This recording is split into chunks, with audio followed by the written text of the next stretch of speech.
Khao Lak may be known for its beaches and scenery, but let me tell you, there is so much amazing food here as well. In this mini guide, I'm not only going to take you through my favorite spots for Thai food, I'm also going to show you my favorite international food spots as well as cafes. If you want more of my food videos, make sure to subscribe and let's get started. My first spot is this hidden gem of a restaurant inside Khao Lak Lam Ru National Park.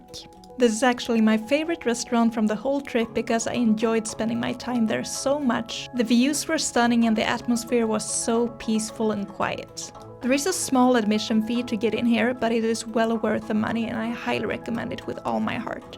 My next spot is at the famous White Sands Beach in Khao Lak. It's a family restaurant and it's a little bit tucked away from the rest of the restaurants in the area, but their Thai food is super delicious and cheap for that matter, and you can just sit there and look in front of the ocean all day if you like.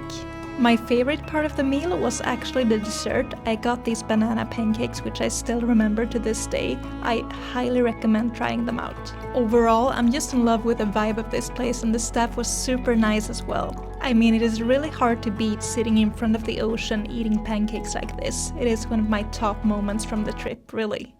Next is the infamous Bangyang Market, and you will find everything when it comes to Thai street food here. My personal favorites are of course the fruit shake, especially coconut, mango and watermelon. They also have a lot of classic Thai food, street food, exotic items like crocodile, scorpions, bug, I mean just to name a few. I personally decided to play it safe and go all in on things like mango sticky rice, pad thai, fried bananas and fried pancakes. I highly recommend dedicating at least one evening to coming here if you're staying in Khao Lak. There is so much to see and do and eat, a lot of souvenirs to pick up as well. Next we got another hidden gem that doesn't even have a name in Roman letters. Thai barbecue is a really fun concept that you need to try during your trip. This is actually a 250 baht all-you-can-eat buffet, and then you grill it and boil it at your table. So it's essentially hot pot and barbecue at the same time, which is a really fun and tasty group activity. Both drinks and desserts are also included in the price, and I think this is overall very good value for money. We're continuing the barbecue theme with some Korean barbecue this time. And everyone I know that's had Korean barbecue, they all love it. And the owner is actually Korean and is so nice and passionate about his food.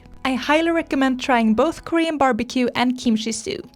Now that you're pretty tired of Asian food, I got this really good Mexican restaurant lined up for you. Make sure to try it, I think you're gonna love it. Another great choice is this Indian or Pakistani place, and there is so much to choose from here and it's also a good break from all the Asian food. Before we finish, I also want to show you my favorite cafe of the whole trip.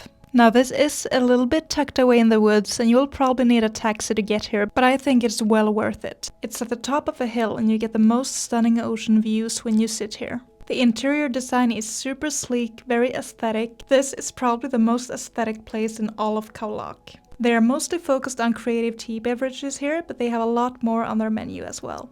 We got one of their signature iced teas, coconut coffee, as well as a blueberry cheesecake to share. The presentation and the vibes are absolutely on point. But I think we should have asked them to make the coconut coffee just a little bit sweeter, so make sure to do that. Their top competitor is probably this cafe, which is slightly easier to reach. They have a lot of interesting things on their menu and they also have food and brunch items if you're hungry. Since they were totally raving about their matcha stuff, we went all in on that. Both the mango matcha drink and the matcha affogato was super delicious, and I also really liked the blueberry cheesecake. So if you're looking for a good cafe with high quality items, easy to visit, centrally located in Khao Lak, this is your best bet. And that's it for my food guide. I hope you found some favorites that you want to visit during your trip. And make sure to check out my Thailand playlist here on YouTube for more local recommendations.